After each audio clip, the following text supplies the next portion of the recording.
Over a century ago, French statesman Georges Clemenceau said, "America is the only nation in history which miraculously has gone directly from barbarism to degeneration without the usual interval of civilization." To understand the argument for why Hitler won World War II, consider the history of the world since World War I. World War I was all about European nationalism and imperialism. World War II was a repeat performance. It was again about European nationalism and imperialism, supplemented by Japanese nationalism and imperialism. After World War II, the Cold War began. European nationalism and imperialism had been smashed. Now, American capitalist imperialism faced off against the communist imperialism of Russia. Although America and Russia did not fight directly, there were various proxy wars between capitalism and communism. The Korean War was about stopping communist North Korea from conquering South Korea. The Vietnam War was fought by the USA to stop communist North Vietnam from conquering South Vietnam. America subscribed to domino theory. This was the belief that if one country fell to communism, its neighbors would also fall, so the rot had to be stopped ASAP. America lost the Vietnam War and most of the region became communist. China was also communist, so communism was an existential threat to predatory capitalist America.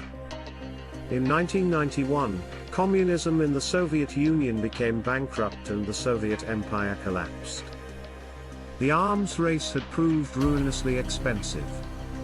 Russia then embraced oligarchic predatory capitalism, of the type now being implemented by Donald Trump in the USA. Putin's Russia is nationalist and imperialist, hence its desire to swallow Ukraine, and anywhere else it can get back from the lost Soviet Union.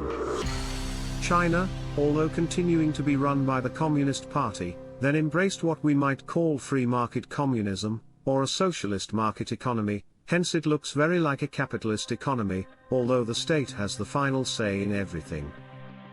Capitalism seemed to reign supreme after the fall of the Soviet Union. Francis Fukuyama famously wrote that the end of history had arrived. Liberal democratic capitalism was universally triumphant. Globalism was here, one world capitalism. America, the standard bearer of capitalism, was the world's superpower. The American empire of capitalism stretched across most of the world. This was the age known as globalism. Yet globalism proved to be the revenge of Adolf Hitler. American predatory capitalists took advantage of globalism to outsource American jobs and manufacturing to much cheaper countries, such as China.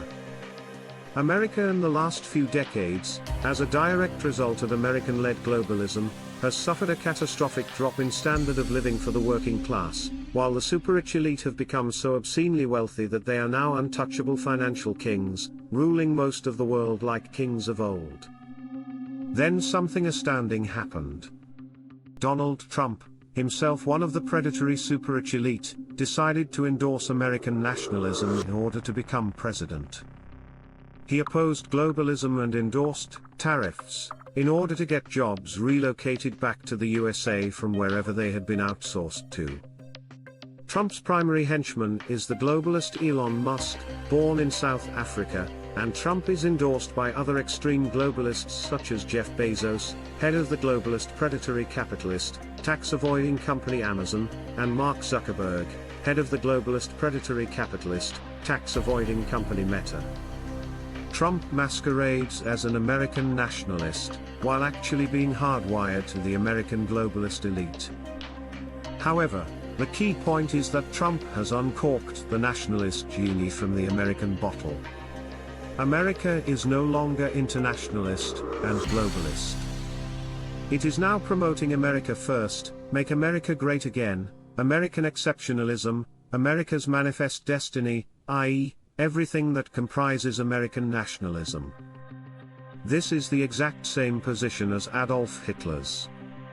Hitler was German nationalist who advocated Germany first, Make Germany Great Again, German Exceptionalism, Germany's Manifest Destiny, Thousand-Year Reich, and Germans as the Master Race. Hitler detested internationalism and globalism, associating these with his most hated enemies. In every way, Hitler's worldview has been vindicated by the conduct of Trump's USA. It took internationalism to defeat Hitler.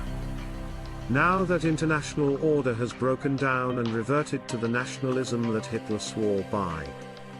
America, the former head of the globalist order, has admitted the total failure of predatory capitalist globalism by retreating to American nationalism.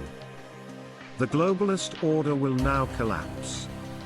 We are going back to the age of nationalism, and all the tensions that generated 2 world wars as various nations savagely competed for dominance. At some point, American nationalism will need to turn its fire on American globalism, represented by the likes of Musk, Bezos, and Zuckerberg. Fun times. Steve Bannon is an American nationalist. He would be well happy to see the end of Musk, Bezos, and Zuckerberg. What's for sure is that the world will start taking collective action against American globalism as it reacts to crazy, provocative American nationalism. Globalist American companies will not be welcome in a world of nationalism. Hitler must be pointing at Trump's USA and yelling, "Told you so." I was right all along. I opposed internationalism, communism, socialism, Marxism and globalism, just like my apprentice, Donald Trump. America has exited the stage as the world's superpower. It can't afford globalism any longer. It has shattered its own economy in the attempt. All empires fall. Now we are watching the end of the American empire. If Europe unites, then Europe can replace the USA, and enter into a compact with China. The USA will become totally irrelevant in the world order. So it goes. But Trump, like Hitler, will say from his bunker that he really won the war. Hitler in fact died in the bunker, delusional to the end. What will Trump's equivalent be?